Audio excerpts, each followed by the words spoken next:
This doesn't look like much, but these pages represent thousands of hours and hundreds of people. Every name here was someone who trusted me to help them become healthier.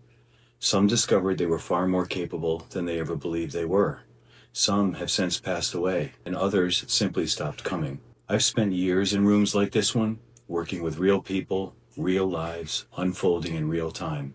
Every one of them has a story, a lifetime lived, a lesson learned. Some of them are in their 60s, 70s, and beyond. And after watching so many people grow older, I started noticing something. The people who thrived weren't always the healthiest when I met them. They weren't always the strongest or the richest, but they shared the same way of looking at life. It wasn't genetics or money or luck. It was the little decisions repeated year after year. One of my favorite moments happened because of a grocery basket. Ellen came into the gym with a walker. She'd put it in my office and we worked on balance twice a week for more than a year. One afternoon, she sent me a text, and I've kept it on my phone. She said, TR, I am in aisle 5 at the grocery store with a basket in my hand. I don't mean that I'm leaning on a shopping cart. I mean holding a little red basket. My walker is in the car, and I just wanted to thank you for believing in me.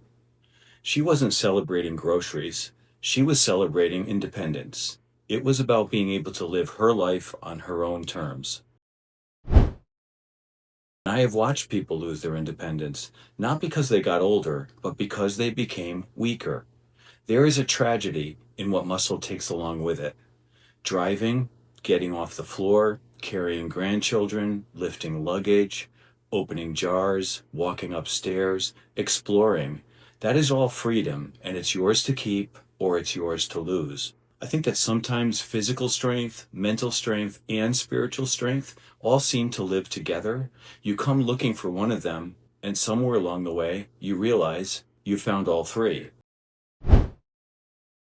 A few weeks ago, I watched something interesting happen. On trash day, in our neighborhood, it's customary for people to wheel their neighbor's garbage cans up from the curb if there's no one home, because we're all terrified of the HOA. I had a client who was offended. He said whoever that was had no right coming on his property. He could handle his own stuff. He didn't need a babysitter. But that same week, I had a new client who just moved into the community. She had the same thing happen to her. She said she couldn't believe someone would do something so thoughtful. Same event, same neighborhood, two completely different lives because of one thing: perspective. The client who felt cared for kept letting people in. The client who felt intruded upon kept pushing them away. And over time, that's the difference between staying connected and ending up alone. I have learned that loneliness doesn't just come from being alone. Sometimes it comes from the way we choose to see and treat the world around us.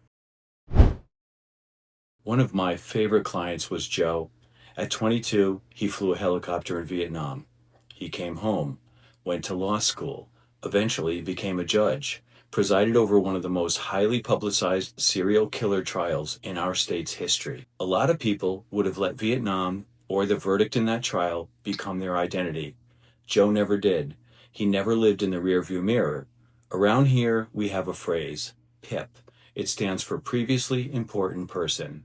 It's someone who's trying to convince everyone around them that they still matter by telling them who they used to be. Former CEO, former director, professor, military officer. But somewhere along the way, they stopped becoming someone new and just started living in that dusty place. The people who aged the best didn't spend their lives rereading old chapters. They kept writing new ones. And I think the ones who seemed to age the fastest were the ones who stopped looking forward. Vacations, grandkids, church, gardening, next week's workout, learning the interweb at 82. Whatever. As long as there was something waiting for them, they kept moving toward it. One thing that I have noticed is the way our culture looks at aging. I think we get it wrong. Many cultures honor their elders. They seek their wisdom. They value their experiences. But we tend to worship youth. And that leaves many older people feeling invisible, irrelevant, canceled. But after all of these years, I can tell you this: the older people I admire never stopped believing that they mattered. I'm 63. I don't know how many pages are left in my own appointment book, None of us do. But after spending years with hundreds of people and thousands of conversations, I think I finally learned something. The ones who thrive don't spend a single minute of their remaining time looking in the rearview mirror. They stop trying to convince everyone of who they used to be, and instead, they become someone new. They understand that yesterday helped shape them, but it doesn't have to define them. The windshield is bigger than the rear view for a reason. They refuse to believe their story is over, that the book has already been written, that the song has already been sung. Because as long as you're still here, there's always going to be another page. And it does not care who you used to be. It only responds to who you are now. Maybe life works the same way. So if you're still here, keep writing, and I'll see you on the next page.